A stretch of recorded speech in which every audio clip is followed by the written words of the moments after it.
Hola, hoy vamos a hablar sobre los métodos de purificación de proteínas.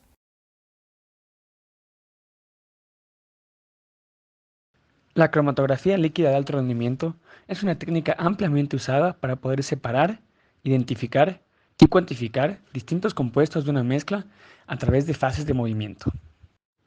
Se la utiliza en varias industrias, como la farmacéutica, médica, alimentaria, química, bioquímica y forense. Las dos fases de la cromatografía líquida son la estacionaria o sólida y la líquida. Se inyectan los analitos o los compuestos que queremos analizar.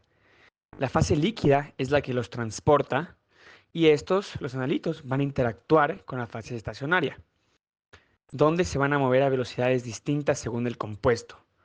El compuesto analito va a ser compatible con los compuestos de la fase estacionaria. Los compuestos más compatibles con la fase estacionaria se van a mover más lentamente que los que no lo son. Esto luego pasa por un detector que mide las concentraciones de los componentes que van saliendo de la columna a distintas velocidades, lo cual genera un cromatograma.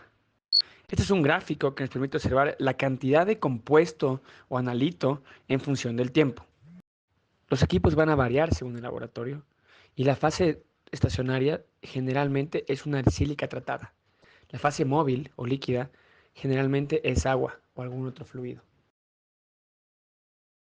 La cromatografía por intercambio iónico es un método que permite la separación de moléculas basada en sus propiedades de carga eléctrica. Este método se compone de dos fases, la fase estacionaria y la móvil. El principio de este método es que las moléculas se adhieren a un intercambiador con carga opuesta y luego se fluyen modificando el pH o la salinidad. En la imagen observamos ambas fases. En la fase estacionaria, las moléculas a separar se unen al intercambiador utilizando condiciones que originan una unión fuerte y estable. Esta unión se da por las propiedades de carga eléctrica entre la molécula y la solución del intercambiador. En la fase móvil, se eluye de la columna con buffers de diferentes pH o diferente fuerza iónica para que compita los componentes del buffer con el material por los sitios de unión. Tipos de intercambiadores iónicos. Los intercambiadores iónicos en sí se usan en cromatografía para poder separar moléculas basándose según su carga eléctrica. Estos materiales están en sí diseñados para atraer y retener iones con una carga específica, así permitiendo que la separación pueda hacerse en diferentes componentes en una mezcla.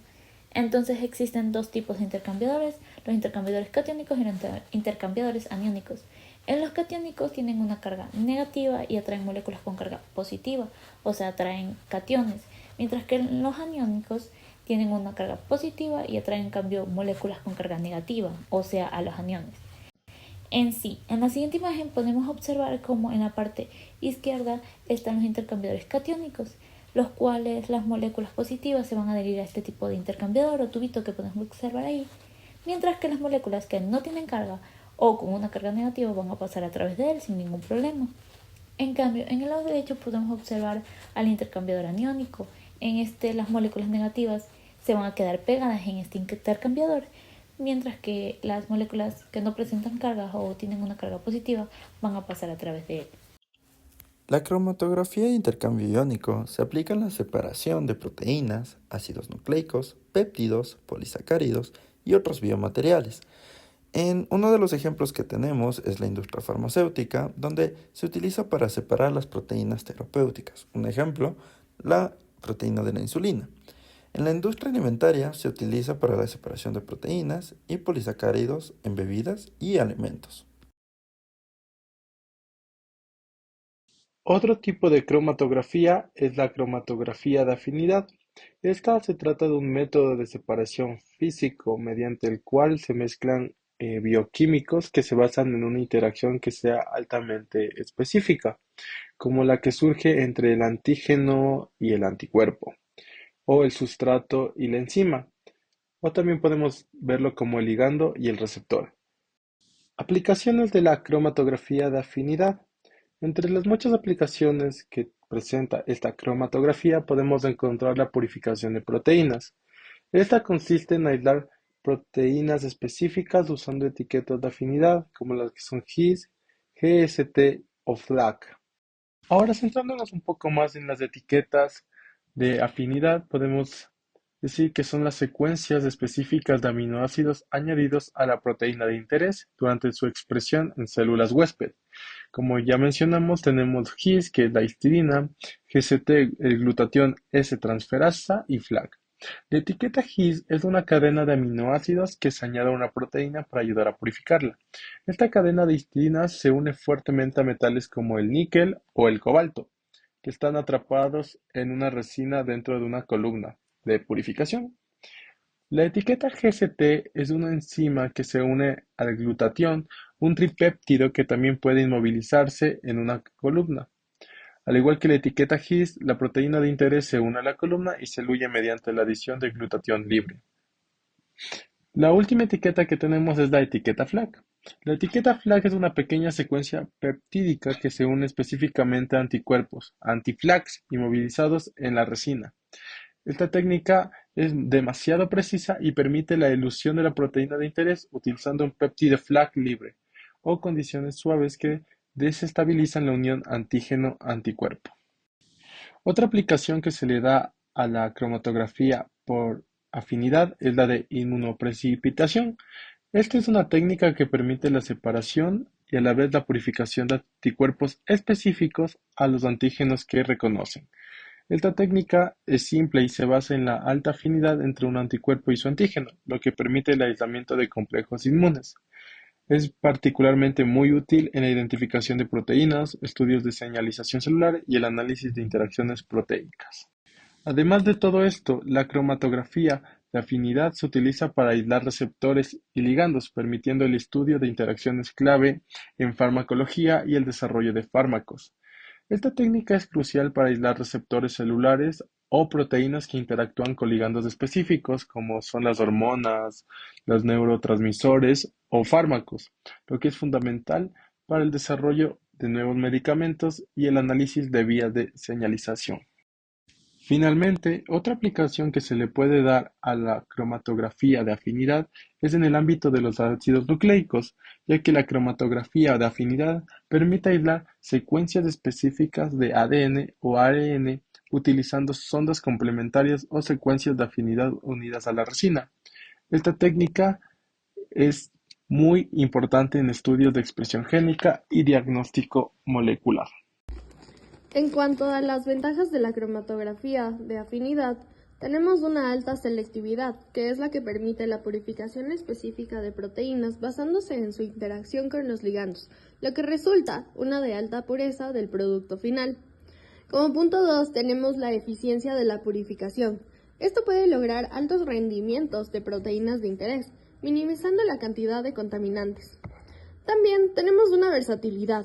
Se puede utilizar para purificar una amplia variedad de proteínas, incluyendo aquellas expresadas de manera recombinante mediante la adición de dominios de fusión.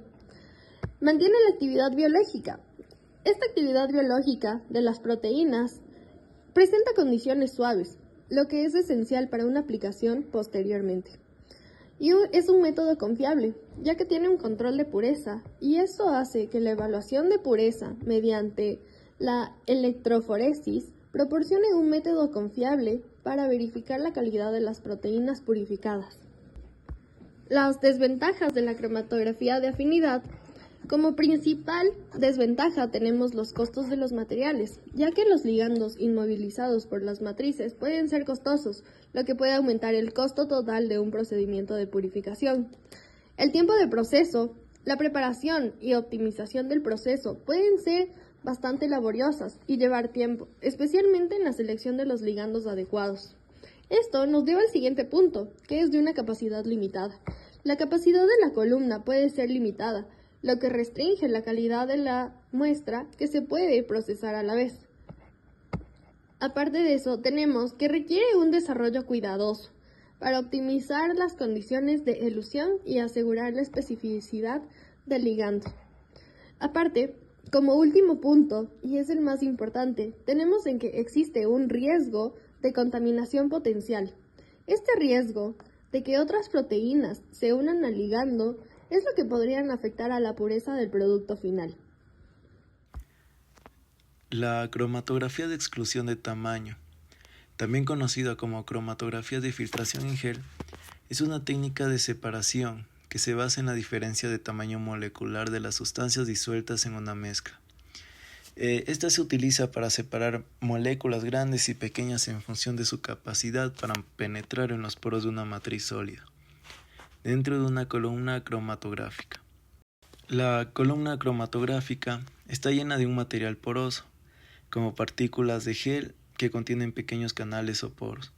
Cuando una muestra se introduce en la columna, las moléculas más pequeñas entran y se quedan atrapadas en los poros, lo que retrasa su avance. Las moléculas más grandes no pueden entrar en los poros y por lo tanto se mueven más rápidamente a través de la columna. Como resultado, las moléculas más grandes se eluyen primero, que se refiere a que salen primero de la columna, seguidas por las más pequeñas.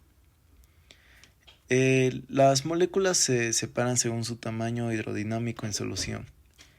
Las moléculas más grandes pasan rápidamente a través de la columna, mientras que las más pequeñas quedan retenidas en los poros del material de la columna, así retrasándose.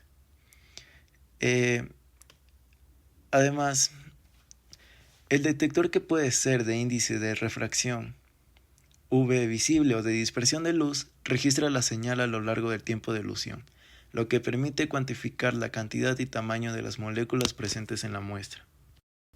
El objetivo principal de la cromatografía de exclusión de tamaño es separar moléculas en función de su tamaño, para analizar o purificar componentes de una mezcla compleja. Por ejemplo, permite que las moléculas grandes se eluyan primero y las pequeñas después, sin que la carga o la afinidad química interfiera. Además, puede facilitar la estimación del peso molecular de macromoléculas como proteínas o polímeros. También logra eliminar contaminantes y aislar moléculas de interés en una mezcla compleja, como proteínas o ADN. Y también puede analizar, ayuda a analizar la asociación o disociación de proteínas, agregados o nanopartículas. En conclusión, se puede decir que el objetivo de esta técnica es separar, purificar y caracterizar moléculas principalmente en función de su tamaño, siendo así clave para investigaciones bioquímicas y sobre todo en la industria farmacéutica. La cromatografía de exclusión en gel se utiliza comúnmente para determinar la distribución de pesos moleculares en polímeros como el polietileno, polipropileno, policarbonato y sobre todo en la industria de aditivos para polímeros. En biología se utiliza para determinar el peso molecular de proteínas y ácidos nucleicos, como la determinación del tamaño de proteínas en bioquímica y biotecnología.